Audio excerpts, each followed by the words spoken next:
Meu nome é Paulo Lintz, sou diretor do sindicato do IBGE, né? Esse IBGE é Sindicato Nacional, e também sou membro fundador do Núcleo Auditoria da Dívida do Rio de Janeiro. Tem um núcleo, aqui são 11 núcleos no país todo, tá? E aqui no Rio de Janeiro o nosso núcleo funciona no endereço da CBGE, que é a rua Presidente Wilson, 210, 8º andar, ao lado do TRL no centro, na mesma rua do Consulado Americano, e a gente se reúne toda a última quarta-feira do mês. Então, qualquer uma pessoa pode participar, porque é aberto, a gente precisa que as pessoas participem, é sério. E vou começar contando um pouco a história da auditoria, né? Como é que surgiu a Auditoria Cidadã da Dívida. Isso tudo começa a partir do plebiscito de 2000, onde mais de 6 milhões de pessoas participaram desse plebiscito. Provavelmente vocês devem ter participado, porque todo mundo aqui é militante e devem ter participado, devem ter assinado esse plebiscito. Foram mais de 3.400 municípios no país todo. E esse documento todinho após esse plebiscito, ele foi encaminhado para o Legislativo e para o Executivo para que pudesse tomar providências. Porque, na realidade, a gente não está pedindo nada que não seja um ato constitucional. Porque o artigo 26 da Constituição, dos atos de disposições transitórias, está bem claro lá, e diz que após um ano, após a promulgação da Constituição de 1989, deveria haver uma auditoria da dívida, uma comissão mista para fazer uma auditoria da dívida externa do país, né? E já se passaram 25 anos e até agora nada foi feito. E a partir daí, já que esse documento foi entregue ao governo, tanto o executivo como o legislativo, e nada aconteceu, essas mesmas entidades e pessoas que se reuniram para fazer o plebiscito e organizar esse ato, pensaram em construir a Auditoria Cidadã da Dívida para que pudesse continuar com o tema em pauta e a gente tentasse aprovar, né, e votar aquilo que estava na Constituição.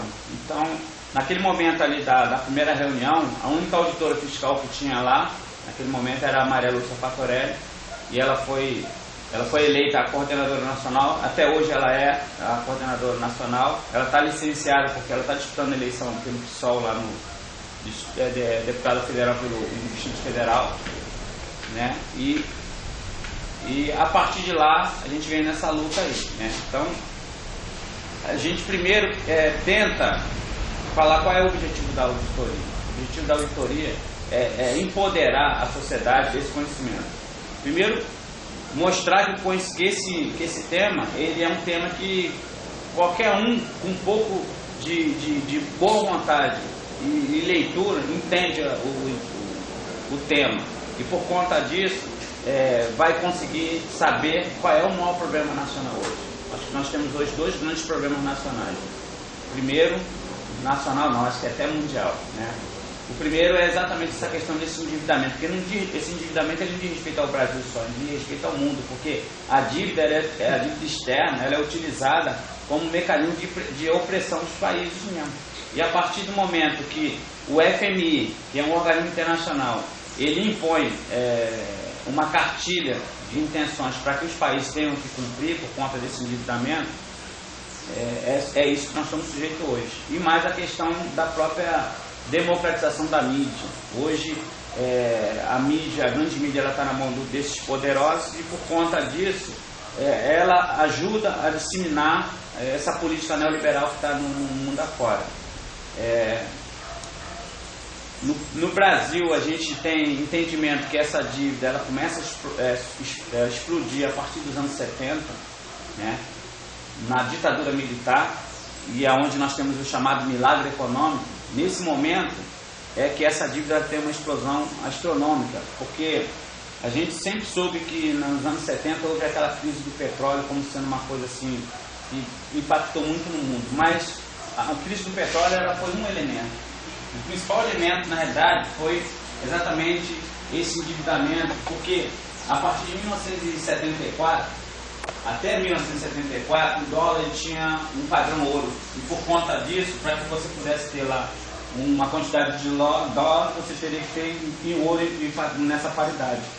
Em 74 o Nixon, que era o presidente americano, ele acaba com esse padrão, e a partir daquele momento o dólar passa a ser feito sem nenhum lastro. E por conta disso, nos anos 70, muito dinheiro estava no mercado. E esse dinheiro precisava ser emprestado e ele foi colocado na mão dos bancos internacionais privados que facilitaram a vida dos países, botando juros baixos, só que esses juros eles eram flutuantes. Então começou com um juro muito baixo e os países pegaram, e além disso, além de juros ser flutuante e baixo naquele momento, ele também tinha, eles davam uma carência de no mínimo 4 a 5 anos. Então o governo que estava pegando o empréstimo era o que ia pagar. Então o cara pegou o empréstimo à vontade. E aí você vê que aqui no Brasil nós tivemos aquele milagre econômico onde aí o PIB chegou a mais de 10% e o crescimento. Só que a gente tem certeza do que aconteceu, porque a gente tem feito estudo. Grande parte desse dinheiro que foi emprestado aos países, e aqui no Brasil no caso, ele nunca entrou no país. Ele entra através de infraestrutura, através de maquinários e tal, nessas grandes empresas. Então, a partir desse momento, esse dinheiro ele vem na América Latina, vem na África, vem em alguns países da Ásia. Os países, nesse momento, têm um crescimento aparente, o PIB cresce, mas logo depois, nos anos 80, como os juros eles eram flutuantes, é a explosão desses juros. Os juros que eram de 5-6% ao ano passa a ser 20% ao ano. A dívida explode e é onde nós temos aí no início dos anos 80, com o governo Sarney aí, até mesmo uma moratória que o Brasil não conseguiu pagar os juros. Só que esse endividamento, a partir do consenso de Washington, ou até mesmo antes do consenso de Washington, existia o FMI, que era esse organismo internacional que ditava as regras no mundo afora.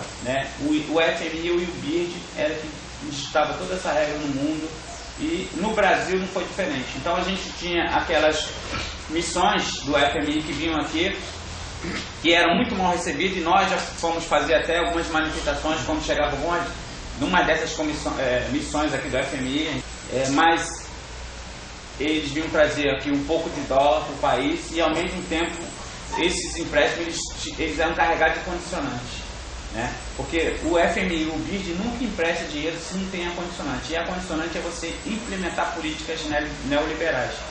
E a partir desse momento, quando o país começa a aceitar esses empréstimos quase que anualmente, a política neoliberal ela foi implementada e foi empurrada goela abaixo dentro dos nossos governos, que perdeu essa autonomia, perdeu o governo, perdeu esse poder de discussão. Para vocês terem noção, o FMI, quando veio aqui, ele impôs a reforma da Previdência. Ele em 2012 ele lança uma carta de intenção, e isso que eu estou falando, essas cartas não são cartas que estão na internet, foram cartas que nós foram acessadas na CPI da dívida que teve em 2009, 2010 agora, que o Ivan Valente foi que construiu essa CPI, e a CPI ela teve acesso a essas cartas de intenções, são as cartas oficiais. E cartas de intenções, por exemplo, em 2002, o FMI impõe que o Fernando Henrique deveria chamar os 4 candidatos do melhores eleitos nas pesquisas e apresentava um projeto para eles. Então foi chamado Lula, Garotinho, Ciro Gomes e o José Serra. E daí o país entrou nessa ciranda. Para vocês terem noção do que eu estou falando, em 20 anos, 8 anos de Lula, 8 anos de Fernando Henrique e 4 anos de Dilma, nós pagamos mais de 9 trilhões de juros de amortização da dívida. 9 trilhões de juros de amortização da dívida, e ainda devemos 4 trilhões nas contas. E isso é tão grave, porque é o seguinte: o Brasil e a Argentina são que têm superávit primário. São obrigados a juntar dinheiro para pagar a dívida. São obrigados. Então, quando vai lá para a Rede Globo e fala que nós estamos fazendo superávit primário, que o país gastou menos do que devia, na realidade, esse gastou menos é exatamente juntar esse dinheiro para poder cumprir todos esses compromissos com os organismos internacionais. E os organismos internacionais eles foram espertos no sentido de que não sofrer mais esse desgaste. O FMI ele continua mandando no Brasil, cantando as cartas, só que hoje ele não tem mais nenhuma comissão vindo aqui. Essa comissão ela foi transformada em programas de governo. Então hoje tanto faz Dilma, Marina ou Aécio Neves, ou quem é que seja, se você não tiver uma política de enfrentamento contra esse sistema, é mais uma pessoa no Palácio do Planalto se a política não foi enfrentada pela sociedade. E a sociedade não sabe o que está acontecendo, né? E o objetivo da Auditoria Cidadã é exatamente esse, de sair fazendo esse trabalho de formiguinha para disseminar toda essa informação para que as pessoas possam ter noção do que está acontecendo no país, né? Porque o sistema ele é muito esperto, ele cria uma ilusão de que a nossa vida melhorou muito, né? E na realidade nós estamos endividados até a alma. E é como o companheiro falou ali, cada vez mais nós estamos cansados porque nós estamos trabalhando a tal ponto e trabalhando com o sistema que a gente não está aguentando mais. Para vocês terem noção como é que o orçamento da União está dando saltos astronômicos. Nunca se arrecadou tanto no país como tem arrecadado ultimamente, né? Para vocês terem noção, esse ano o orçamento da União, para esse eventualado que eu estou dando para vocês aí, é 2 trilhões e 300. 2 trilhões e 360 bilhões. E desses 2 trilhões e 360 bilhões, nós temos aí pouco mais de 3,40% para a educação, 4% para a saúde, né? E tem um problema gravíssimo. Nós estamos vivendo no sistema de federação. Então nós temos a União, os estados e os municípios. Só que a União concentra praticamente quase que 90% dessa arrecadação está na União. Só que os serviços não foram tirados dos estados nem dos municípios. Eles estão lá. Se você pegar a pizza que eu mandei para vocês aí, essa pizza, essa parte azul, que é a parte dos municípios e dos estados, ela tem, você vai ver que é pouco, não chega a 10%. E ali está incluídos mais de 5.600 municípios no país e mais os 26 estados e os Distrito Federal, né? Então, por conta dessa distorção, né? E aí eu estava até falando, independente de qual é o candidato que entra, por exemplo, no governo do estado, a dívida do estado do Rio de Janeiro hoje, em 2011, ela estava em 56 bilhões. Só em 2011 eles pagaram 8 bilhões de juros de amortização da dívida no estado do Rio de Janeiro. Nós pegamos documentos, né, de empréstimos que o estado do Rio de Janeiro fez através da Secretaria da Fazenda. A gente invocou a lei de transparência, a gente conseguiu pegar esse documento. Nós estamos analisando esses documentos para mostrar que o problema não é uma dívida. A dívida, às vezes, ela é necessária. Aqui, por exemplo, vocês podem pegar esse centro cultural e vocês, como não querem ter nenhuma arrecadação de banco, vocês podem, de repente, pegar um empréstimo para melhorar isso aqui, pintar, que seria legítimo, e vocês pagarem essa dívida. Mas aí, em contrapartida, vocês viriam aqui o centro comunitário pintado, bonito, com outras telhas e tal. E o que está acontecendo é que a nossa dívida, ela não tem essa contrapartida em serviço, nem em infraestrutura. Eu trabalho no IBGE há 33 anos, nós fizemos uma greve agora de quase 80 dias, onde a gente está mostrando o que está acontecendo de destruição do serviço. O IBGE sozinho ficou em greve 80 dias contra esse sistema. Um sistema que vem antes do consenso de Washington, mostrando e administrando uma nova ordem mundial, né? Que hoje, desde os anos 70, nós estamos vendo a finalização do capital, né? Ninguém mais quer produzir nada, as pessoas querem especular. Então, a especulação no mundo, ela está avançando a espaços largos porque existem esses passivos podres. E o que é grave, e as pessoas não estão sabendo, por exemplo, quando a Dilma vai para a televisão, ela fala assim, ó, o Brasil, os banqueiros brasileiros foram muito fortes, e o sistema bancário do Brasil é forte, por isso que ele não teve problema, ele conseguiu passar bem na crise mundial dos anos 2008, 2009. E eu afirmo para vocês aqui que não é nada disso. Nesse momento, o Brasil não teve o mesmo problema que teve na Europa e Estados Unidos, porque basicamente a nossa economia, diferente da deles, a economia americana e a economia europeia, ela estava baseada basicamente em fundos de pensões. E esses fundos quebraram. E por conta disso a economia foi junto. Nesse mesmo momento, o Fed, que é um banco privado, que as pessoas acham que é público, né, como é Banco Central americano, o cara faz a relação de que ele é público, mas ele é privado. Ele emitiu 16 trilhões de dólares para ajudar esses bancos a não quebrarem. Citibank e companhia. Só o Citibank levou 2 trilhões de dólares nessa brincadeira. E sabe qual foi a argumentação que eles utilizaram? os bancos são grandes demais para quebrar. Quebra-se o Estado Nacional, quebra a Grécia, quebra Portugal, quebra quem for. Um banco não pode quebrar. E por conta disso, essa miséria ela vem se alastrando no mundo cada vez mais, porque a economia está centralizada na mão de poucos, de meia dúzia de pessoas que estão comandando. Para vocês terem noção, aqui no Brasil nós somos a terceira pior nação em divisão de renda do mundo, né? Então a nossa concentração de renda aqui é absurda. Concentração de terra, se você você levar em consideração, de repente, o bioma que levar em consideração, hoje nós temos de 40% a 70% das terras do Brasil agricultável. Por que a gente não tem uma reforma agrária? Se nós temos terra que poderia realmente melhorar. Só que, para que as pessoas não sejam enganadas, e eu falei para vocês aqui que eu não sou especialista em nada, mas eu tenho entrado muito nesses debates sobre a questão, por exemplo, ecológica.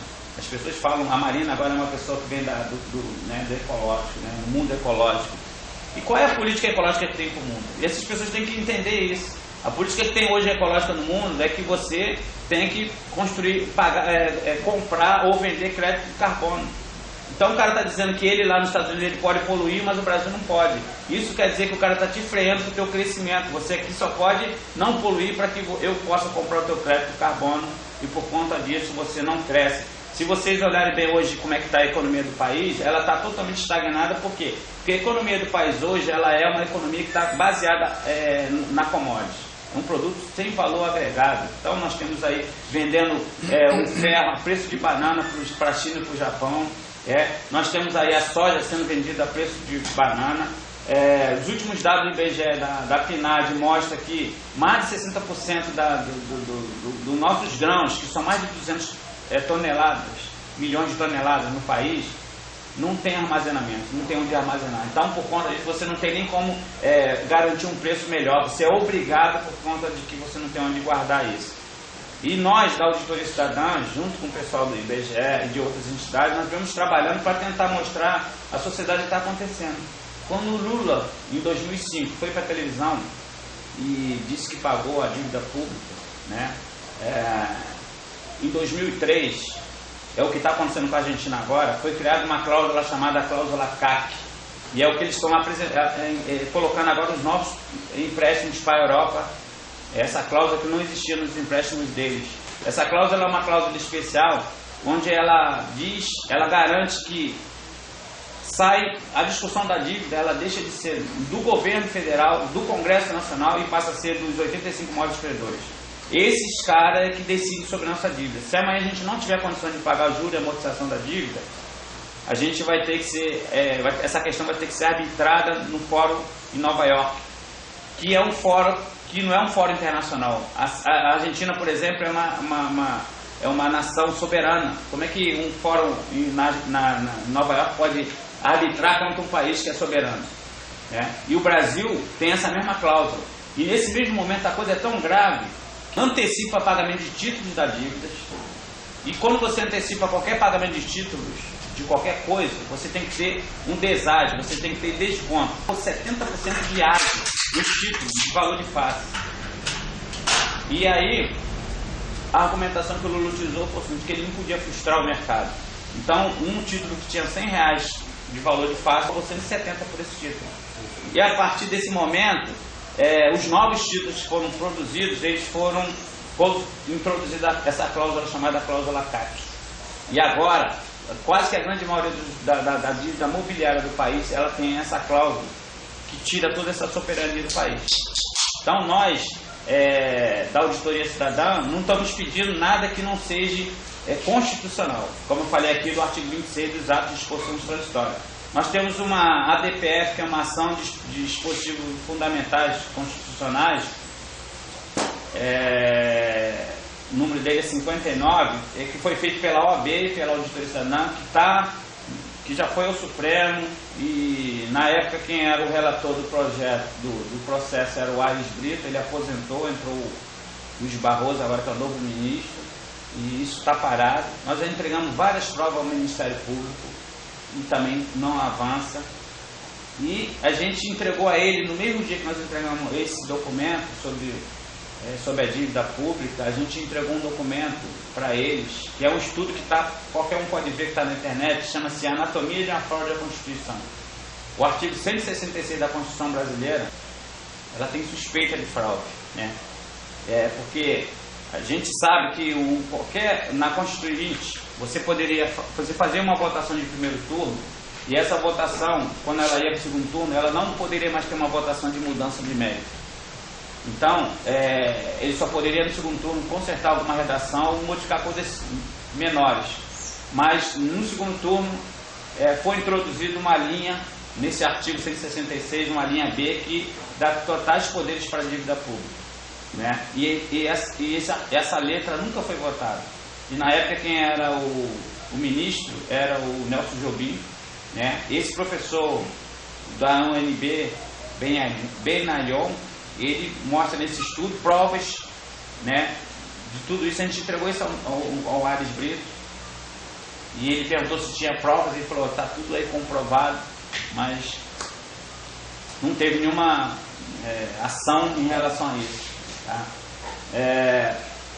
Falando na questão dos números da dívida, quando o Lula falou que pagou a dívida externa e que nós éramos credores do FMI, porque nós tínhamos uma dívida com o FMI, porque quando a gente tinha essas missões do FMI toda hora na nossa porta, a gente achava que o Brasil devia ao FMI, né? Porque era isso que a mídia apresentava para a gente. Só que a dívida que nós tínhamos com o FMI era 15 bilhões e meio mais ou menos, e essa dívida significava um pouco mais de 2% do total da dívida externa do Brasil.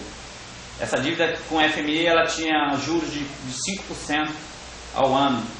Essa dívida, ela é paga, na realidade ela é trocada de mão. Você tira uma dívida da FMI com 4% de juros e passa essa dívida para outros bancos internacionais com juros de 19%. E vai para a televisão dizendo que pagou a dívida do FMI, que hoje nós somos credores do FMI, que a dívida externa estava paga. Hoje a dívida externa, a últimos dados de dezembro de 2013, era 485 bilhões de dólares. 485 bilhões de dólares. Se você transformar isso em real, dá mais de 1 trilhão e 100 bilhões. Só a dívida externa. A dívida interna hoje é mais de 2 trilhões e 900 bilhões. Se você somar as duas dívidas, dá mais de 4 trilhões. Isso significa 85% do PIB nacional, né?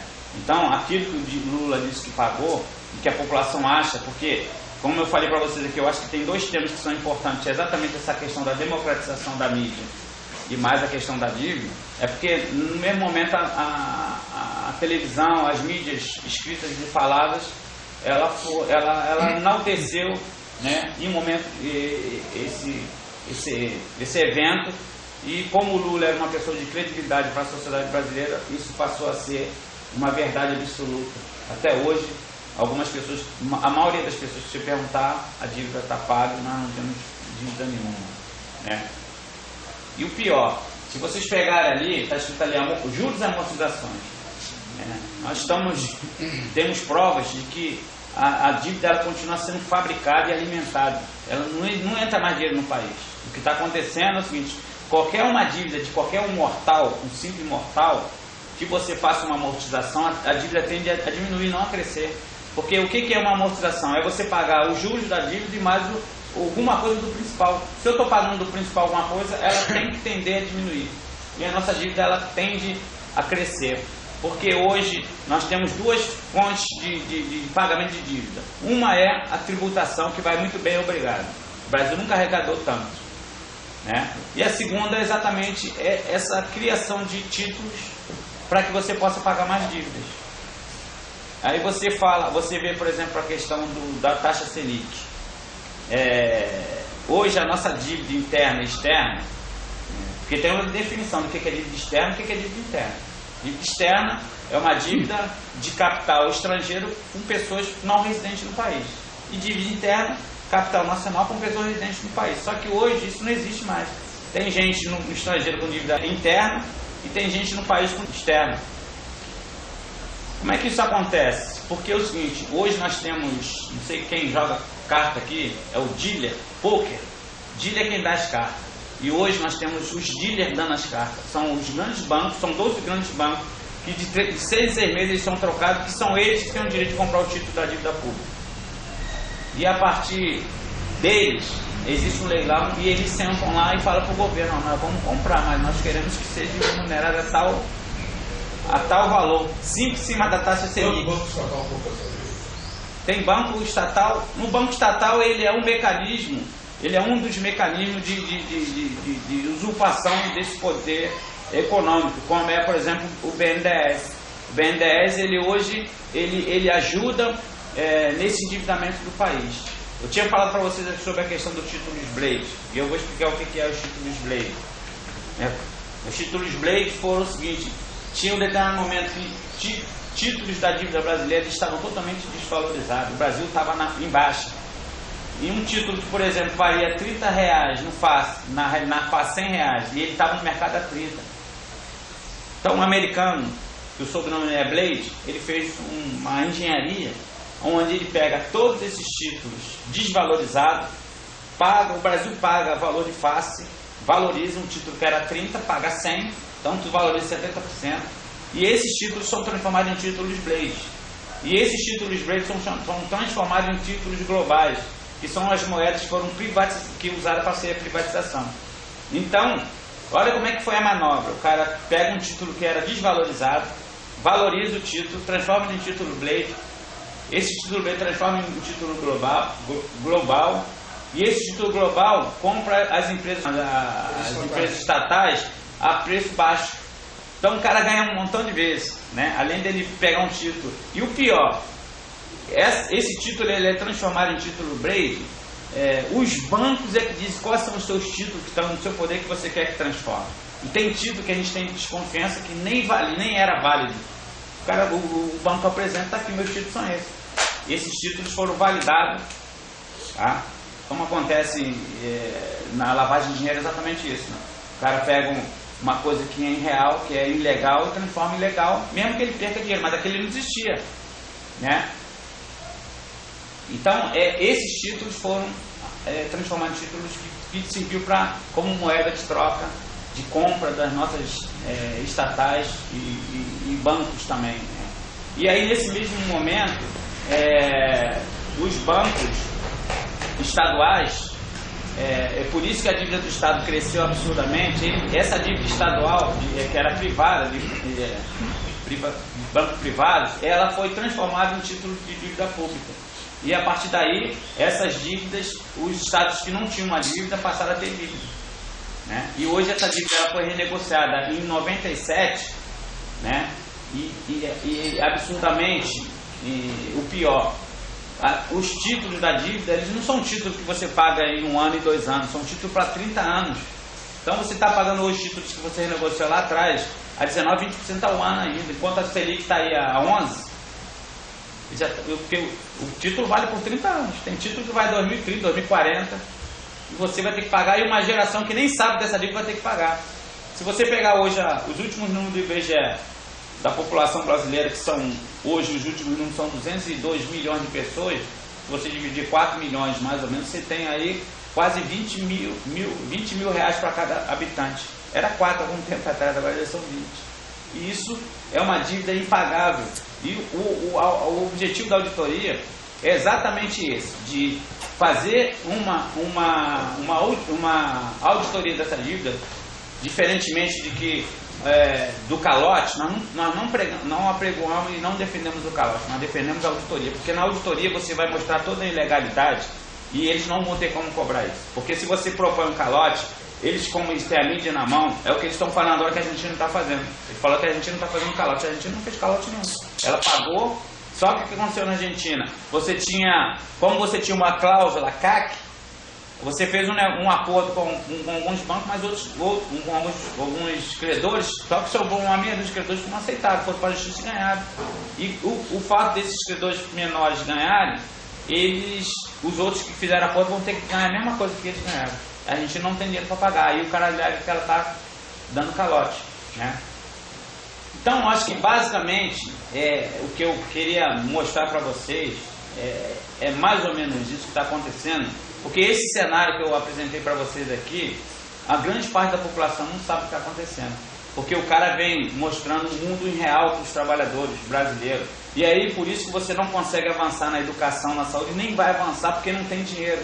Não tem dinheiro não tem disposição política para poder você distribuir o dinheiro, porque o dinheiro existe, nós somos a 7ª economia do mundo.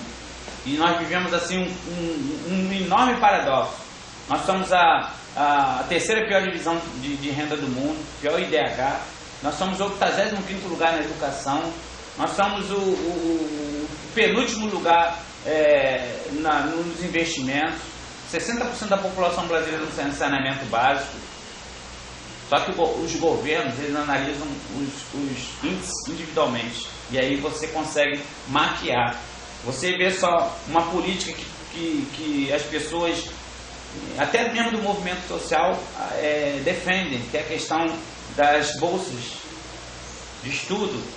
Se você pegar esse dinheiro que está sendo aplicado, um dinheiro público que está sendo aplicado na iniciativa privada, porque a bolsa de estudo na Estácio, não sei aonde, qualquer universidade particular, ela deveria estar sendo usada para abrir vaga na universidade pública.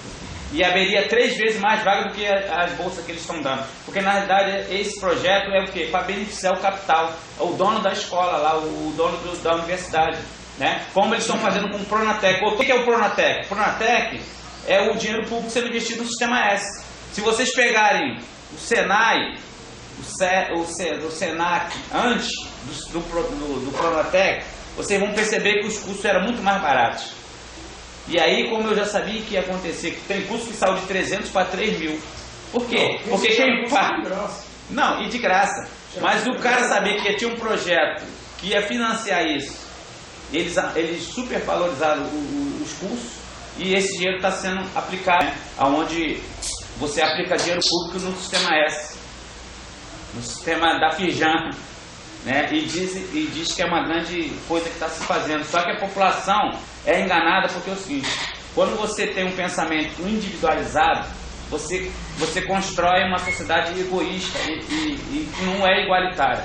Porque aquelas pessoas que conseguiram a bolsa de estudo de 100%, elas acham que o projeto é maravilhoso. Eu consegui, pô. Só que em vez de você estar estudando na Estácio, podia estar estudando no UFRJ, que se tivesse 3 vezes mais vaga no vestibular, ou 4 vezes mais vaga. Ou podia estar estudando na UERJ, na Unirio, não na Estácio, ou na Gama Filho, ou qualquer outra universidade. Não pode mais. Não tem mais. Unicarioca também está quebrando. Está quebrando tudo. Por quê? Mas, como eu consegui, esse projeto é bom. Vocês verem hoje de manhã, quando eu saí de casa, eu estava escutando no rádio falando que os construtores da Minha Casa Minha Vida estão atrás do governo, que o governo não pagou. Porque o que acontece é o seguinte: como o governo não tem dinheiro que ele está sendo destinado, todas essas obras que estão sendo feitas é empréstimo. BRT, compra de trem, Minha Casa Minha Vida. Da onde é que sai esse dinheiro? Vocês já pararam para pensar o seguinte, e eu até converso com o Carlinhos muito isso, a gente conversa muito lá, que a gente é do IBGE, sobre isso, falando assim, eu olho para esse orçamento, eu vejo ali na casa de habitação, é 0,0, porque é tão pequeno que não aparece. Eu ficava pensando, pô, da onde é que vem esse dinheiro? Aí você entende de onde vem o dinheiro. O governo pega empréstimo, dá isenção tributária para os construtores, e você que é o dono da casa, o que você faz? Você faz um empréstimo. Você vai na Caixa Econômica e pega emprestado. Só que, além desse empréstimo, que aí você que vai pagar, não é o governo que paga. A prestação é baratinha, mas o cara te trouxe para dentro do sistema que você não tinha antes. Você não pagava, quando morava na comunidade, você não pagava luz, água, não pagava IPTU, não pagava condomínio, não pagava um de coisa. Agora tu paga tudo isso.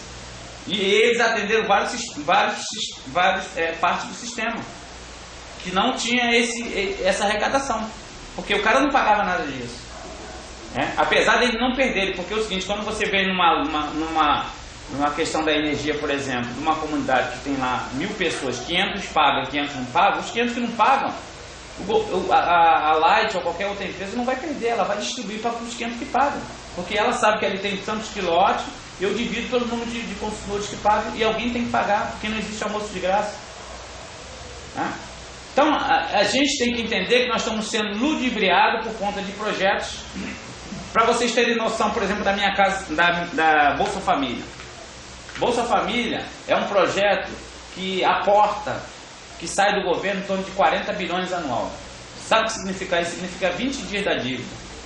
Nós pagamos por dia 2 bilhões por dia de juros e amortização da dívida, mais ou menos. Então, 20 dias eu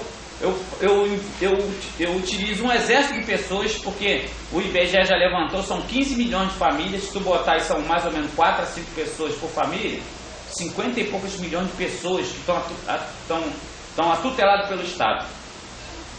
Né? E por conta disso, isso significa uma mixaria para o governo. Né? Eu não consigo. E aí a gente tem que entender como é que essa crise está sendo preparada para o Brasil. Ela vai chegar. Ela vai chegar, o que não tinha no Brasil vai ter, está tendo. Os fundos de pensões estão sendo criados. A gente tem o fundo do pré-sal, o fundo soberano, o fundo do FUNPRES, que é o fundo da Previdência dos Trabalhadores Federais. Tem vários fundos que estão sendo criados. E esses fundos têm nas suas leis, que vocês podem procurar ver lá, que o seu dinheiro vai ser aplicado preferencialmente no mercado exterior. E aonde é que vai ser aplicado isso? A Angela Merkel, que é a premier da Alemanha, ela falou numa entrevista o seguinte: foram criados no mundo chamados bad banks. Bad banks são os bancos maus. São bancos de gavetas que guardam todos esses passivos podres que estão pelo mundo afora, esperando um porto seguro para aportar. E no Brasil está sendo preparado esse porto seguro, porque esses fundos de pensões que tem esse dinheiro, o seu passivo vai ter que ser aplicado em algum lugar, ele vai ser aplicado nesses passivos podres. E amanhã, por exemplo, no fundo do FUNPRES, que é o Fundo da Previdência dos Servidores Públicos, pode ser que daqui a 30 anos, quando você for aposentar, aconteça, por exemplo, o que aconteceu com a KPM, que faliu. Porque o governo, na lei, diz assim, ó, eu garanto até o teto da Previdência, 4.000, acho que é 300 e pouco hoje, que é o salário da Previdência, o salário referência, né? O teto da Previdência Social. Se você ganha 10 mil, você é obrigado a ter Previdência Complementar a partir dos novos servidores públicos de 2013. Se daqui a 30 anos essa Previdência falir, você vai ter direito, o governo vai te pagar o teto da Previdência. Mas você contribuiu com 30 anos e o problema vai ser teu, não vai ser do Estado. O Estado só vai garantir isso para você. Mas isso para o trabalhador estatal. Mas isso vai ser preparado, isso está sendo preparado para o mercado privado também.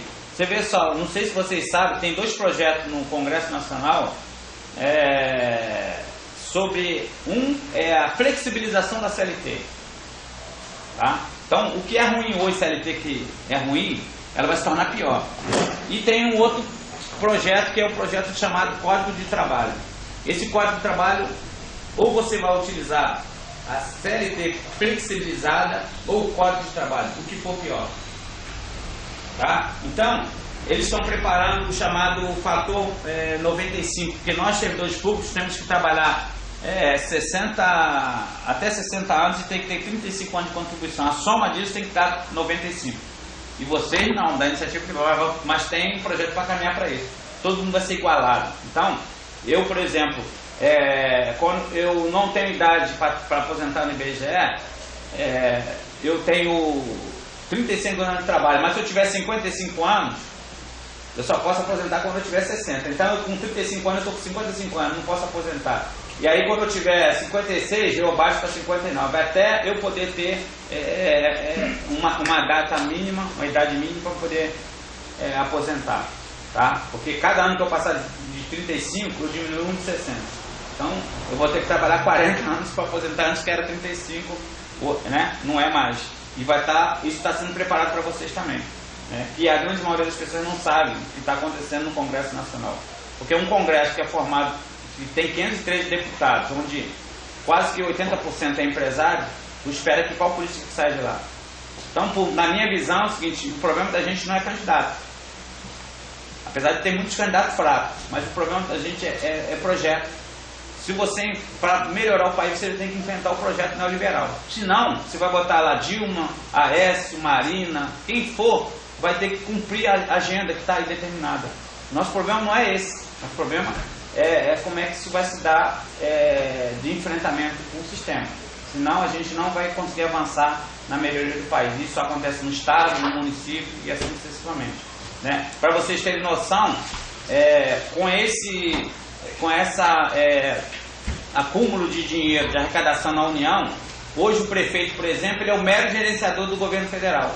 Ele, para fazer qualquer coisa, para ganhar um dinheirinho, ele é obrigado a introduzir um projeto do governo federal lá na cidade dele. E não importa qual partido que ele seja. Tá? Então ele é obrigado, senão ele não leva um dinheiro lá para fazer lá uma rua, fazer qualquer coisa. Tá? Então, isso é mais ou menos o cenário que se apresenta hoje, né, no país que está embaixo do pano. Porque esse cenário ele não é visualizado por vocês e por ninguém. Né? Porque a Rede Globo não fala isso e ninguém vai falar isso. Vocês não vão escutar isso em lugar nenhum. E se você escutar de uma meia de malucos que está aí pelo mundo afora tentando colocar esse tema na mesa para a gente poder discutir. Na América Latina quem enfrentou isso foi o... Só o Equador. E o Equador fez o Rafael Correia em 2007 e a Maria Lúcia Patorelli foi uma das que ajudou a fazer a auditoria do Equador. O Equador conseguiu reduzir a sua dívida em 70%. Tá? Porque foi exatamente, sem dar calote, sem nada, foi comprovado que tinha essa ilegalidade toda. E ainda tem o seguinte, depois de uma comissão que foi feita dentro do país e uma outra comissão internacional que avaliou todo o processo de auditoria, o Rafael Correia mandou na mídia, nos jornais de maior circulação do país, dizendo o seguinte: qualquer credor poderia ir na justiça para reclamar o seu direito. 95% aceitaram o acordo, 5% nunca apareceram. Porque é o seguinte, é a mesma coisa se você ganhar no bicho, o bicheiro não te pagar e te falar assim, vou na delegacia falar que tu não me pagou. Você vai ser preso porque você está cometendo uma ilegalidade, porque o jogo do bicho é ilegal. E é a mesma coisa, o cara que está cometendo uma ilegalidade na dívida, eles não vão à justiça, porque isso tudo é ilegal. Né? E a gente quer comprovar essa ilegalidade. E isso tem uma estrutura que está totalmente contaminada em todas as esferas.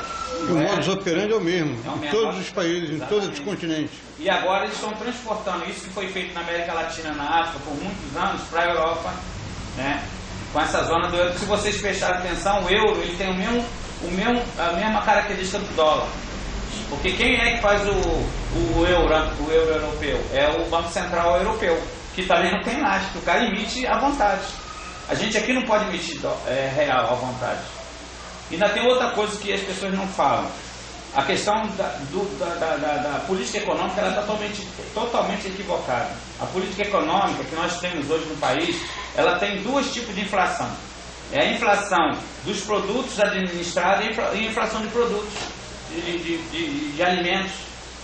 Os produtos não administrados, por que a gente não consegue controlar a inflação? Não é através de Selic mesmo que você vai conseguir, porque a Selic, ela controla juros, e a nossa vida não está baseada em juros, ela está baseada nesses produtos. Só que como o governo praticamente privatizou todos os produtos controlados, que é energia, petróleo, e o cara lá quer lucro, e do lado de cá você não tem produção, porque hoje quem alimenta o povo, sabe quem não é o agronegócio. Quem alimenta o povo é o pequeno produtor, o médio produtor e a agricultura familiar. O agronegócio ele só ajuda a construir dinheiro, dólar para pagar superávit primário. Ele é basicamente para isso. Né? Então, esse é o modelo econômico que está equivocado que está no país. E se a gente não avançar, só vai avançar se enfrentar isso. Se não enfrentar isso, que nós estamos fazendo, vamos fazer lá em outubro, é uma mera formalidade, mais nada. Ninguém vai mudar se não houver um enfrentamento. Tá? Eu acho que é basicamente isso aí que... A partir desse enfrentamento que o Equador fez, melhorou a situação do povo? Sim, quando ele fez essa dívida, a gente não compara a economia do Equador com a economia do Brasil. O Equador é pequenininho, mas o Equador teve sobrou para a economia do Equador mais de 2 bilhões, que para a economia do Equador foi muito dinheiro. E aí ele investiu na escola, na saúde, você teve esse dinheiro retornando. Porque você imagina, você está na mão aí um papel ali. Ano passado nós pagamos 708 bilhões de juros de amortização da dívida. Tu imagina isso sendo investido no país. O que seria o país? Porque se você pegar, nós somos a 7ª economia do mundo. Tu pega os outros 6 países que são as 6 primeiras economias do mundo, como é que é a vida dele lá? O que falta aqui na gente é o quê? Uma posição política, um enfrentamento com o sistema. Porque uma coisa que foi criada, que a mídia ajudou a construir, foi, por exemplo, a lei de responsabilidade fiscal. O que a mídia mostrou para a sociedade acreditar? Que a lei de responsabilidade fiscal ela veio para punir os maus gestores. Quem gasta mal vai preso. E a lei está para isso. Governador, sim, presidente da República. Só que se você ler a lei de responsabilidade fiscal, você vai ver que, na realidade, essa lei ela foi criada para poder conter os gastos sociais e infraestrutura do país, para que você liberasse dinheiro para a dívida pública. Está liberado, você vai lá ver a lei, que é isso. Não sou eu que estou falando, tudo que eu estou falando para vocês aqui está na lei e as pessoas não olham isso. Né? É por isso que os caras são tão malandros que eles não escondem. Isso não é escondido, está lá, só que as pessoas não leem. E por conta disso a gente não sabe o que está acontecendo. Eu até aprendi uma coisa que é o seguinte, quando você acaba de votar, qual é a última palavra que aparece na tela lá do computador? Fim. O cara está te dizendo assim, ó, pode ir embora para casa, tu fez a tua parte, daqui para lá quem faz sou eu. Se eu, enquanto cidadão, não fiscalizar esse cara que eu votei e saber o que ele está fazendo no Congresso Nacional, a política no Brasil ela é feita assim, de 4 em 4 anos. O cara só se preocupa com política quando vem na eleição e vota, acabou para ele a política. Daqui a 4 anos ele volta, ou daqui a 2 anos, que é de 2 anos que tem a política, 2 anos tem vereador. As pessoas não fiscalizam. Quem é o cara que está te votando? Você fala assim, esse cara é muito legal comigo, mas esse cara que é legal contigo, ele votou lá alguma coisa que é contra você. E você está achando que ele é legal porque ele tem um bom discurso, caramba, 4. Vai acompanhar a vida dele lá no Congresso para você ver. Isso é fácil hoje. É só você ir para a internet e você sabe o que ele está acontecendo. Em vez de o cara ficar no WhatsApp, lá no Facebook. Quem eu voto, dificilmente é eleito. Não, eu sei o que eu estou falando, mas eu não estou falando de quem é eleito. Estou falando que, independente de a gente for eleito ou não, a gente tem que acompanhar. Né? E a gente não faz isso, infelizmente. E esses caras. Ele falou até uma coisa aqui, quando eu cheguei aqui, ele falou assim: poxa, quem frequenta aqui são os militantes. Claro, sabe por quê? Porque o sistema transforma vida de militância, vida política em coisa chata, ruim. Não é que seja ruim. Depois que eu conheci a Mariana Safatorelli, que eu participei desse plebiscito em 2008, só que para mim foi mais um plebiscito, como participei do plebiscito da Alfa e tal. Depois que eu conheci a Mariana Safatorelli, que eu tive contato com esse mundo, eu falei assim: ou eu me disponho a fazer alguma coisa, eu não vou ter futuro para meus filhos e netos. Porque é isso que vai acontecer. Tá? A gente está caminhando para o mundo. Eu falei para vocês aqui que eu trabalho no IBGE. O IBGE agora acabou de fazer um processo seletivo para 7 mil trabalhadores temporários no IBGE pagar agora R$1.000 e ter um contrato aditado mensalmente. É esse serviço público que os caras estão apresentando para a gente. Vai ser no IBGE, na saúde, na educação, aonde você imaginar. Os caras estão enxugando o serviço público, estão pegando essa parte que não é mais considerada Estado para eles e está colocando na mão da iniciativa privada. Para fechar, para vocês quiserem perguntar alguma coisa, para a gente fechar aqui o tema, eu falei para você que a gente vive em federalismo. Né? Então, a União é a mãe e o Estado e o município são os filhos. Pô, a mãe tem que tratar os filhos muito bem, porque eu sou a mãe e trato o meu Estado e o município muito bem. O BNDES empresta para o empresário privado qualquer dinheiro, e emprestou agora para a Copa até menos do que foi 5% de juros anuais. A União empresta para o seu Estado e para o seu município a juros de 7 a 9% ao ano, e mais o IGPDM, que é um índice de uma fundação que é privada, a Fundação Getúlio Vargas, não é o IPCA do IBGE, tá? Que se você somar os dois, tem momentos que chegou a 20%. Então como é que o BNDES empresta para o empresário a 4, 5, 6, e a União empresta para o município, o Estado a 10, 12 ou 20%. E aí, nessa historiazinha entra um outro organismo internacional que chama-se BIRD, Banco Mundial. Eu falei para vocês que do orçamento que vocês vão ver aí, por exemplo, a maior parte do orçamento que tem aí depois da dívida é exatamente a Previdência Social. E parte disso aí está sendo colocado na mão dos bancos, foi o FUNPRESP, que é a Previdência dos Servidores Públicos. Vai ser administrado pelo Bradesco e esses bancos privados. E o BIRD ele entra, nesse momento, emprestando para os estados e municípios a juros baixíssimos. E os estados e municípios estão pegando esse dinheiro emprestado. Só que, quando o BIRD empresta qualquer dinheiro, ele nunca empresta um dinheiro se não tem condicionantes. Para vocês terem noção, em 1997 ou 98, não me lembro agora a data direito, no governo do Marcelo Alencar, o governo do estado pegou emprestado 180 milhões, não é bi, não é mi, 120 milhões para pagar 13º servidores públicos estaduais e 60 milhões para fazer uma reforma administrativa. 180 milhões. E esses 180 milhões vieram com 47 condicionantes. E dentro dessas 47 condicionantes, privatização do Baneb, privatização do Acodeg, tirar todos os direitos dos servidores estaduais que os servidores federais tinham perdido. 47 condicionantes. Porque o que eu estou falando para vocês aqui, eu não estou falando de vocês por dívida pública, eu estou falando do sistema da dívida, que é uma coisa que é muito maior do que uma dívida, porque o sistema da dívida ela vem com as condicionantes. E é disso que nós estamos falando aqui. E aí, nesse momento, quando eles fazem esse empréstimo, sabe o que está acontecendo agora? Eles não querem um empréstimo federal, o município e o Estado lá não tem.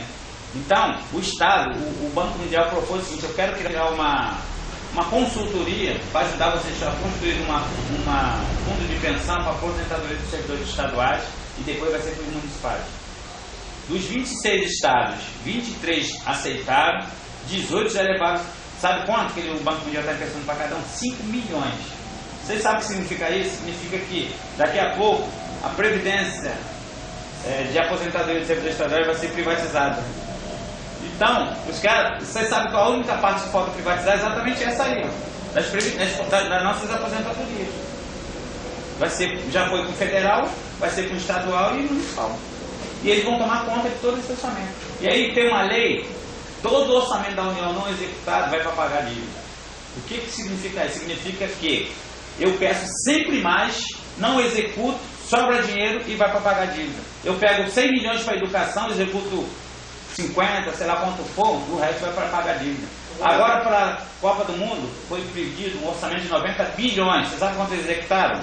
25 bilhões. Você sabe o que sobrou? Para pagar dívida. Olha só, Paulo, a gente vive nesse mundo, sempre viveu, com governos que se propõem a estar fazendo esse tipo de acordo, né? Esse tipo de... Então, assim, a gente não tem saída para isso. A gente vai ficar aqui, né? Você vem aqui, conversa com a gente, fala. Assim, só que a gente não consegue reverter, não tem conseguido, né? Reverter a situação de quem controla a política, quem controla o governo. Como é que a gente tem um diagnóstico do que causa essa miséria, só que quem faz as negociatas não é tirado de lá, não é tirado dos transportes. A gente não tem conseguido assim, e nem nessa eleição vai conseguir tirar. E aí, o que a gente faz a partir disso? Qual é a saída para essa situação que a gente está? Você colocou muito bem aqui, eu acho que muito facilmente entendido, mas que a gente também já, de alguma forma, a maioria da gente aqui já tinha entendimento disso. Entendeu? É só que quem como eu falei, quem está aberto para fazer esse tipo de negócio continua lá no poder. Vamos tentar dar um caráter organizativo Mas acho que está fluindo, né? Não, é porque... Não, exatamente isso. Você que faz pergunta. Não, mas não sei. É exatamente nesse sentido. Antes da galera responder, acho que outras pessoas se inscrevem também, né? Coloca do jeito que o Hernani colocou. Aí se tu quer responder uma, duas e duas. Não, pode ser de uma, porque tem pouca gente, não tem problema. Então vai depois do Hernani, as pessoas se inscrevem aí, meio, eu. Em relação ao que você coloca, você tem razão. Por isso que eu falei que você tem que quebrar o sistema. E como é que você vai quebrar o sistema? Você só vai quebrar o sistema com o conhecimento, que aí eu trabalho com ninguém, já que a gente não tem a grande mídia. A gente nunca vai chegar no Jornal Nacional e falar sobre a dívida pública. Então, o que precisa é o povo tomar esse conhecimento para si, porque quem é que detém o poder realmente, que pode pressionar? Você vê só o povo foi para a rua agora em 2012, só que ele foi para a rua de forma totalmente desorganizada, porque em momento nenhum esse tema foi colocado como principal. Então, é esse povo que tem que ter uma nova visão política do país para que eu possa intervir nesse cara que está lá. Porque esse cara que está lá, ele está lá porque é eu que coloco e eu não fiscalizo a vida desse cara. E se nós só vamos mudar isso quando o povo tiver conhecimento do que está acontecendo. Porque enquanto o povo achar que o Lula pagou a dívida, e aí ele falou até uma coisa certa aqui, ele falou assim, Quando você fala para alguém de dívida, isso é uma coisa sagrada. Para a maioria de nós, se você falar dívida para minha mãe, por exemplo, ela vai fazer outra dívida, mas ela vai pagar a tua dívida aqui. Então, isso não é por acaso que o cara coloca a palavra dívida. Isso é psicológico, porque é o seguinte, a dívida é uma coisa que você tem que honrar. E ninguém está falando que não é para honrar uma dívida. Nós estamos falando fazer essa auditoria, porque é o seguinte, o que nós estamos querendo é uma coisa que está na Constituição. Agora, o que nós, para a gente resolver isso que está acontecendo, como você colocou aí, realmente os caras são os donos do poder, ter pessoas comprometidas politicamente e a gente, enquanto militante, enquanto pessoas da sociedade comum, conseguir transmitir isso. Porque agora, sexta-feira agora, nós fizemos um lançamento de um vídeo sobre a dívida pública, um documentário, onde várias personalidades falaram nesse vídeo e vai ser lançado amanhã, 7 de setembro, onde a gente vai tentar colocar esse tema para as pessoas começarem a se acostumar, porque é o que você falou, quem está no meio de quatro paredes é que sabe. A gente tenta alcançar quando eu fui aqui, essa camisa não é uma outra que eu tenho, nós fizemos no ano passado, foi o Dia Mundial, essa dívida não é nossa, mundial. E aí a gente foi para a Cinelândia, e aí quando a gente chega com o carro de São Bota na Cinelândia, a gente fala tudo isso que eu falei para você, que as pessoas ficam embabacadas, porque as pessoas não sabem o que está acontecendo. Não sabem disso. Agora, isso só vai mudar no momento que o povo entender da sua força. Porque é o seguinte, você vê só, eu vejo até no vídeo do mundo animal, um leão ele mata um búfalo sozinho, mas ele não ataca uma manada de búfalos. Por quê? Porque ele sabe que se ele atacar ele vai morrer. E nós aqui estamos se isolando. Quando um búfalo sai da manada, ele é atacado. Então a gente não tem essa força conjunta, a gente não está tendo esse entendimento, esse conhecimento. Na hora que a gente tiver esse entendimento e conhecimento, por isso que a gente está tentando empoderar o povo do conhecimento. Porque eu falei para vocês que eu não sou especialista de nada, eu sou uma pessoa comum como vocês. A única coisa que eu fiz foi o quê? Ler, entender o que está acontecendo e tentar repassar isso, porque nós é que vamos ser que vamos repassar essa questão. Cadê? O Neito, o bancário, o militante do PCB, quero agradecer a presença dos companheiros aqui. Né? Paulo, eu fui responsável por convidar lá o núcleo do Rio de Janeiro para vir fazer essa palestra. E é a primeira vez que esse tema é discutido aqui, especificamente no Centro Cultural. Nossa, em várias outras oportunidades já foi comentado, mas não especificamente, né? Essa riqueza aí de detalhes que você traz aqui para a discussão. Eu acho que o papel do comitê é esse, é disseminar informação, fazer a denúncia. Agora, a parte que o Hernani levantou, qual é a saída? A saída é um movimento popular que pode dar, nas suas várias dimensões, nas suas várias frentes. E eu acho que essa discussão ajuda a fortalecer o entendimento que é necessário fazer essas mudanças, combater essas políticas e transformar o Estado em refém da dívida.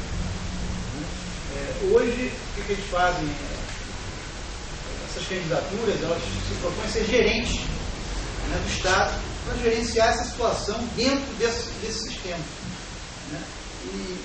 Só que isso vem causando, vai se avolumando, e o problema vai se aprofundando cada vez mais. O orçamento já é restrito, a informação, mais de 40%, 43% comprometido com juros e amortização, e o restante, até como você abordou aí, ele é investido privatizando.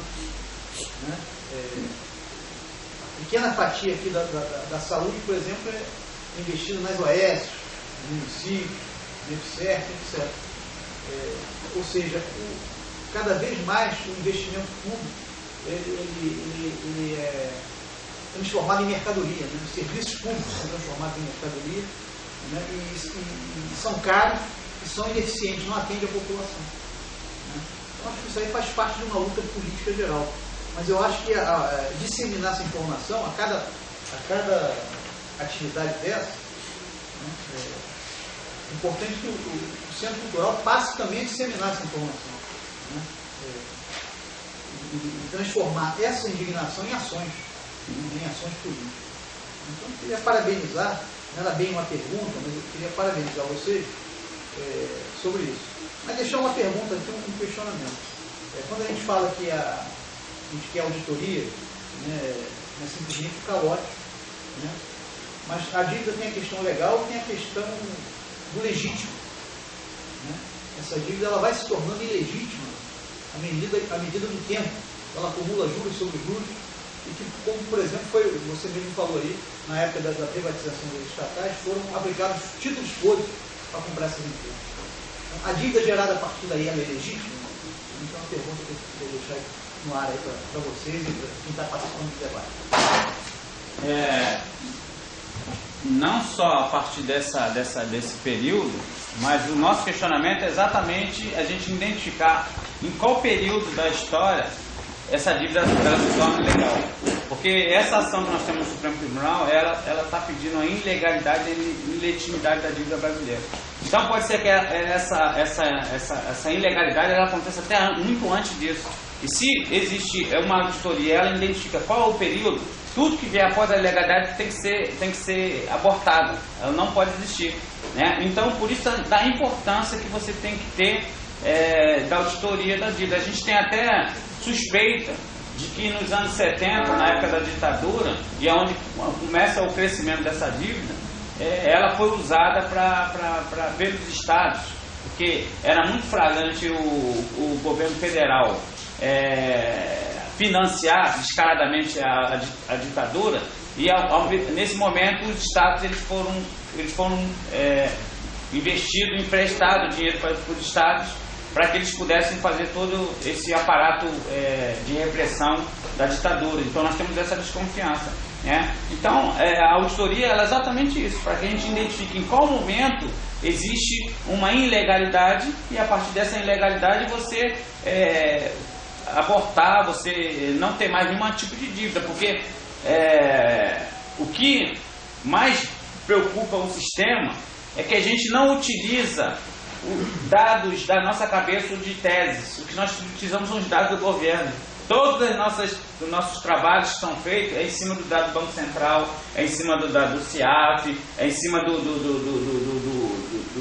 governo. Então, o governo não tem nem como desmentir. Né? Para você ver só, teve um período aí que o governo colocou que o superávit primário, acho que foi em 2012, se eu não me engano, ele ia ser 3,10% do PIB. Só que o PIB que estava inicialmente ele estava projetado para chegar a 5%, ele não foi 5%, ele caiu. E aí, o que eles tinham projetado em relação a esse PIB ia ser muito menor. Sabe o que o governo fez? O governo simplesmente entendeu o seguinte: era 155 bilhões.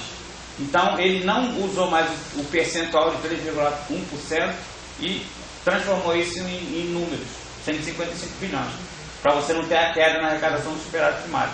E agora está acontecendo a mesma coisa, a gente não consegue avançar, porque o superávit primário, ele é de 2 em 2 meses eles vão fazer, olhar esse superávit para ver se está juntando dinheiro suficiente, e a nossa dívida ela é valorizada, ela é mensalmente. Coisa que no país não existe mais essa valorização mensal de dívida nenhuma. E a dívida pública ela é. E o seguinte, eu falei para vocês aqui que a União empresta para o Estado e município para o índice da Fundação Getúlio Vargas. Nós mandamos uma carta para Dilma Rousseff, para o Senado Federal e para os deputados, onde a gente pediu que houvesse a auditoria da dívida e que, se houvesse dívida, substituísse o IGPDM pelo IPCA do IBGE. Porque teve momentos que esses dois índices deu diferença de mais de 400% para o IGPD a mais. A proposta que nós mandamos foi essa, e o entendimento que nós tínhamos é esse: faz a auditoria, tem dívida, usa o índice do IPCA do IBGE. O que o governo fez? Ele criou o PL 238, que já foi aprovado na Câmara, agora ele está no Senado com outro número. Ele simplesmente pegou e mudou o índice do IGPDM pelo IPCA, mas com a dívida legal que está aí. A gente não pediu isso, a gente pediu que tinha auditoria. E isso está sendo aprovado no Congresso. Isso realmente tem a princípio você tem uma diminuição da dívida, porque você troca um índice que é muito maior, mas em cima de uma dívida que é ilegal. Tá? Então, a mídia trabalha isso, dizendo que você está tendo uma redução da dívida. Na realidade, o que nós pedimos não foi isso. Nós pedimos foi que houvesse uma auditoria, né, dessa dívida pública. Né? Depois está escrito aí. Bem, vamos lá. Meu nome é Nelson, sou bancário aposentado, sou militante do PSTU. Eu acho que o grande debate de fundo, o Hernani colocou de uma certa forma uma angústia comum a todos nós, né, militantes, e que tem a ver com a nossa dificuldade de expandir esse debate para além das nossas fronteiras cotidianas, né, que são bastante reduzidas. Né? E eu acho que essa é que tem que ser o nosso foco central, no sentido de como tentar romper isso. Né? Mudei, meio que deu a receita do bolo ali, porque a receita do bolo é essa. Você vai ser rompida através do movimento social. Né? E aqui, no Centro Cultural, eu acho que a gente pode assumir uma tarefa, que é uma tarefa pequena, que é uma coisa simples, inclusive, de ser feita. A gente está colocando na nossa página lá, eu vou chamar de link, eu não sei qual é o termo. É link, né? De internet que usa, né? Que toda vez que abre aquilo ali, um chamadozinho sobre a história da dívida. Um chamadozinho sobre a história da dívida, para acessar esse negócio aí da auditoria da dívida. Né? E a mesma coisa em cada material nosso, do movimento social, cada material. Pegar o exemplo aqui dos companheiros, temos companheiros aqui da oposição judiciária, que tem um jornal mensal, acho, né?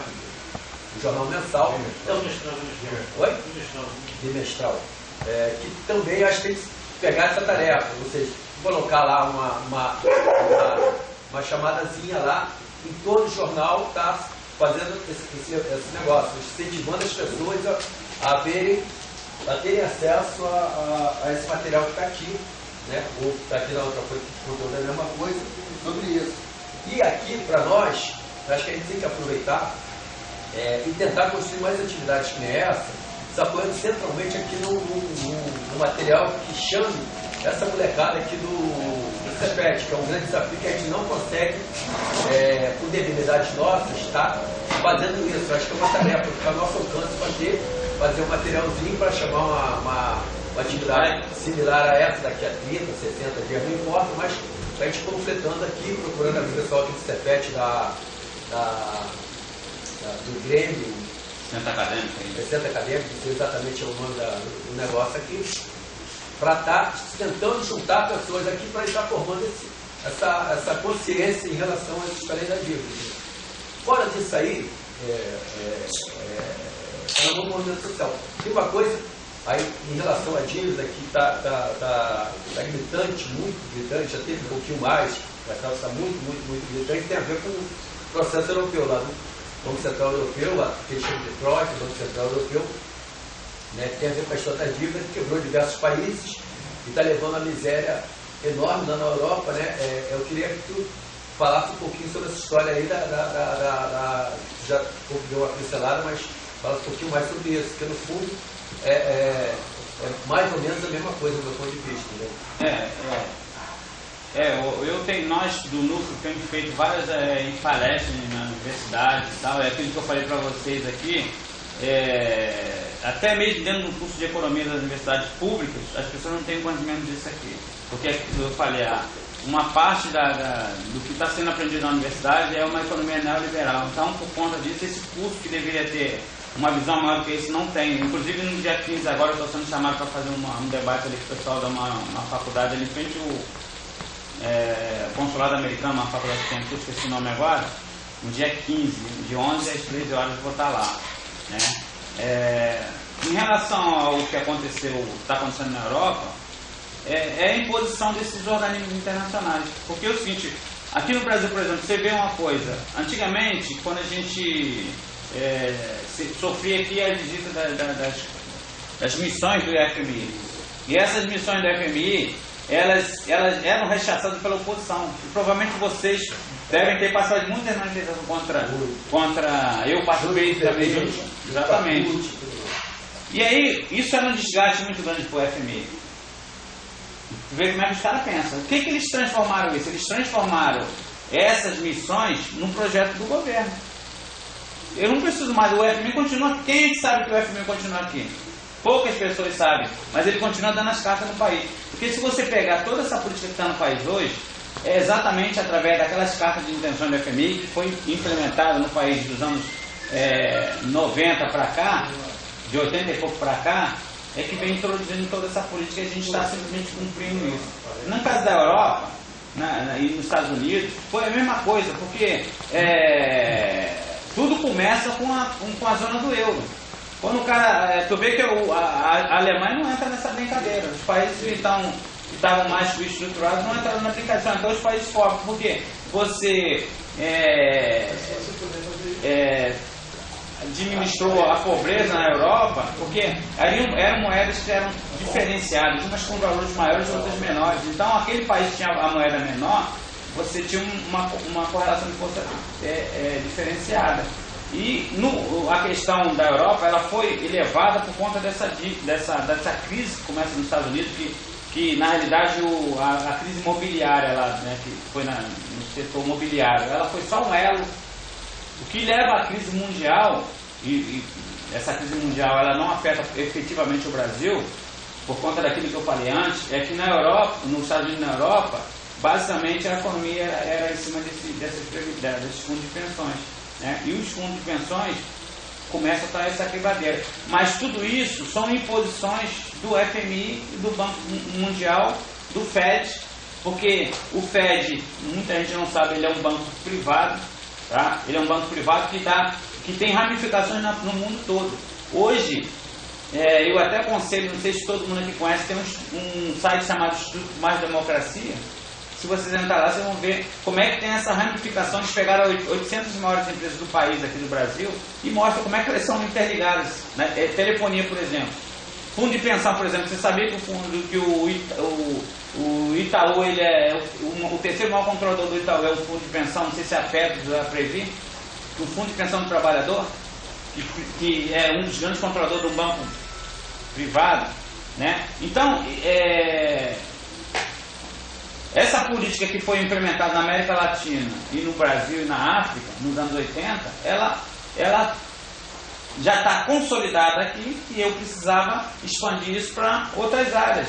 E aí ela afeta quem? Você vê só, a Alemanha também pegou emprestado dinheiro, mas só que a Alemanha, se você pegar o índice que tem da Alemanha em relação ao PIB da Alemanha, você vai ver que o empréstimo é mínimo. E aí você vai ver o empréstimo da Grécia, por exemplo, é mais do que 100% do PIB. O país está totalmente atolado. E até mesmo aqueles países que tinham um governo mais socialista, eles foram substituídos por técnicos do FMI, né? E que estão dando essas regras agora dentro do país. A gente vê só o FMI, o sistema internacional, ele tem uns braços. O que é a agência de risco? A agência de risco é uma agência que diz assim, o Brasil está mal ou o Brasil está bem. Se eu quero ferrar o Brasil, eu quero ganhar alguma coisa, eu quero desvalorizar o título, eu falo que o Brasil está mal, o título vai lá para baixo, tudo cai. Aí eu compro, são os abutres. Aí depois eu falo assim, pô, o Brasil melhorou para caramba, vai lá para cima, aí os caras vendem. Porque uma agência de risco, ela é privada. Quem é que paga ela? É o sistema. Eu que digo para você destruir ou levantar alguém. Então, esses são os braços.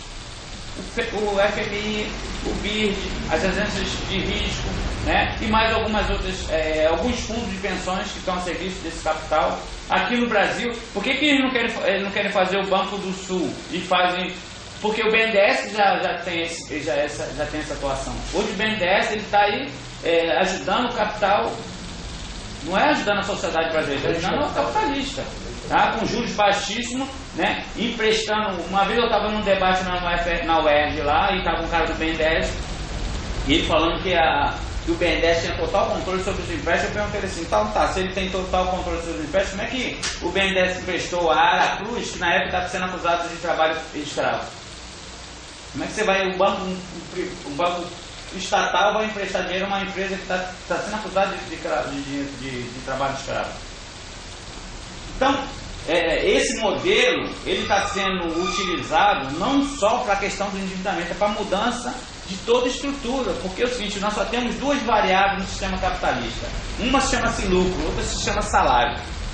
O lucro cresceu, o salário tem que diminuir, compadre. E como é que o salário vai diminuir? Como? Tirando direitos dos trabalhadores, né? Só que os trabalhadores não estão atentos a isso. Os trabalhadores estão querendo aposentar. Aí você vê só, quando vocês estão da iniciativa privada, né? Quando você quer ficar aposentado, quando você é aposentado, se você ganhasse 10 salários mínimos na ativa, tu contribui em cima de 10 salários mínimos, né? Tá? Quando todo mês tu está lá tirando 10 salários mínimos e o cara está tirando 10. Quando tu aposenta, eles inventaram o salário de referência, que é uma imposição da FMI. Eles inventaram que você tem que pagar, continuar com o servidor público pagando a aposentadoria depois de aposentado. Eu sou inativo e se o inativo continuar aposentado tem que pagar 11%. São imposições que são feitas pelo sistema que está sendo utilizado no mundo todo. E hoje o capital não é um capital do país A ou do país B. O capital não tem bandeira. Capital, você vê só, eles criaram a globalização. O que é a globalização? É exatamente isso. Eu penso que no mundo, o futuro do nosso mundo vai ser o seguinte: acabar com as fronteiras e ter uma moeda única, para que eles possam controlar tudo. Tá? Então, a partir dessa visão do capital, eles criaram as empresas transnacional, que não é nem mais multinacional, é transnacional. Ela está acima, ela está nos continentes. Tá? Então isso não é à toa que é criado. Aí você vê só, os caras não tem mais empresas que produzem nada no país deles, só produzem no país onde tem. A China aumentou a produção por quê? Porque vai lá ver como é que é a condição de trabalho na China. O Brasil, agora está caro produzir no Brasil, mas já foi bastante barato produzir no Brasil. Então hoje o Brasil serve para produzir commodities. É soja, milho, é isso. Então na Europa o modelo que está hoje é esse que está sendo transportado para o Brasil, que foi transportado da América Latina e da África como um todo. Né? Então, por exemplo, o Ney, que você é candidato a governador, né? Então,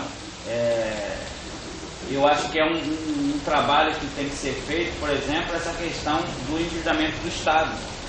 Né? E as pessoas não sabem, porque essas obras todas que estão sendo construídas, elas estão sendo tudo através de empréstimos que estão cada vez mais afundando o Estado. Né? E eu acho que o candidato a governo do Estado, ele tem que tentar mostrar à sociedade o que está acontecendo. Porque parece que tudo que está acontecendo nos BRT da vida são dinheiro do governo. Não é governo do dinheiro, é tudo empréstimo. Né? E o Estado está achando que o cara está fazendo obra, está fazendo tudo isso. Eu dei esse papel aí para vocês, esse branquinho, porque nós fizemos uma comparação para as pessoas terem noção. Porque quando eu falo aqui que esse ano, por exemplo, nós vamos pagar 1 trilhão, eu não tenho nem noção do que é eu também não tenho noção de 1 trilhão. Eu sei que é muito dinheiro, mas eu não sei o que é 1 trilhão, não. Eu sei que ele tem 9 zeros, mas se você me falar o que enche um local que a gente não tem noção.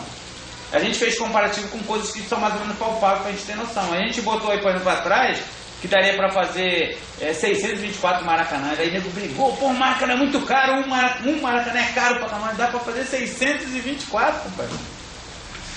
Dá para fazer 188 mil unidades de pronto atendimento, 60 mil escolas. Para você ver só, o que nós pagamos por dia, daria para fazer 47 mil escolas, casas por dia. Nós não temos déficit habitacional? 47 mil casas por dia que nós estamos pagando de juros e amortização. Essa é a política, é o cenário que está sendo apresentado. Então, a gente, em nome da Auditoria Cidadã e do Sindicato do IBGE, eu agradeço o espaço. A gente acha importante isso que ele propôs, colocar os links, chamar a gente para estar em outros ambientes, que a gente vai em qualquer ambiente. A gente quer conseguir disseminar a nossa informação e abrir esse debate para que as pessoas não fiquem desiludidas. Pelo contrário, a partir do momento que eu tive contato com isso tudo, e eu achei que é a minha obrigação enquanto cidadão e enquanto ser humano lutar por uma sociedade melhor. Eu vi um filme do Milton Santos que ele falava isso. Na época que ele ainda estava vivo ainda, ele já falava naquela época que tinha alimento para 11 bilhões de pessoas. Nós éramos 6 bilhões. E hoje nós somos 7 bilhões e nós temos mais de 1 bilhão de pessoas passando fome no mundo. As pessoas não têm nem noção do que seja isso. Você sabe o que significa isso? Que a cada 7 pessoas, uma está passando fome. Isso é muito gritante. E tem alimento à vontade no mundo. Mas o sistema diz assim, que o alimento é para quem paga, não é para matar a fome de ninguém. Tá? Eu falei para vocês aqui no começo, não existe almoço de graça. Nada é de graça. Eu estava outro dia no trem e estava escrito assim, bilhete único. Com um bilhete único você ganha 2 passagens. Você paga uma e ganha outra. O Estado paga outra. Quem é o Estado? O cara está te enganando na tua cara. Ele está dizendo, na hora, o bilhete único, você desembolsa uma na vista e depois você paga outra, que você é o Estado. Você que contribui com o Estado, pô. E sabe quem ganha com isso? Só tem 2 pessoas que ganham. Dois lados que ganham. É o empresário, que ganha 2 passagens, e o poder político. Porque o cara diz que está sendo bonzinho para você. Estou te dando mais uma passagem. Na verdade, ele está te dizendo o quê? Que você que é o Estado, você que paga, você que banca o Estado. Da onde é que sai o dinheiro do Estado? Está do teu bolso, está do meu bolso. E aí, quanto mais a gente aumentar a tributação aí, o país está arrecadando, você vai ficar mais cansado, como eu vou ficar cansado. Porque nós estamos trabalhando pra cacete para poder bancar isso tudo, cara. A gente vai morrer de trabalhar. Porque é isso que o sistema está fazendo com a gente. O sistema não olha a gente, não vê a gente como humano, não. Eles olham a gente e vê a gente. Ou é uma parte que serve para produzir, ou não pode serve para produzir. Esse 1 bilhão de pessoas que passam no mundo, isso é pessoas que são descartadas para morrer mesmo. Não serve para nada, cara, na visão do capital. Isso é para morrer mesmo. Aí tem guerra, tem tudo isso. Tá? Então eu agradeço em nome da Auditoria Cidadã, em nome do Sindicato do IBGE. Nós estamos à disposição. Eu vou deixar meu telefone aí.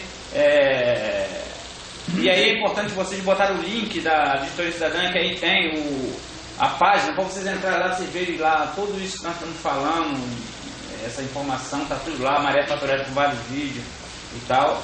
E participar, porque o núcleo da auditoria se reúne toda a última quarta-feira do mês, lá na CBGE, Presidente Wilson, 210, 8º andar, o Ney esteve lá presente lá, a gente está lá, é uma meia de pessoas que estão lá, mas são guerreiros. Nós estamos, no dia que inaugurou o núcleo da auditoria aqui no Rio de Janeiro, o Modesto da Silveira, que é um advogado importante, todo mundo conhece aí, que foi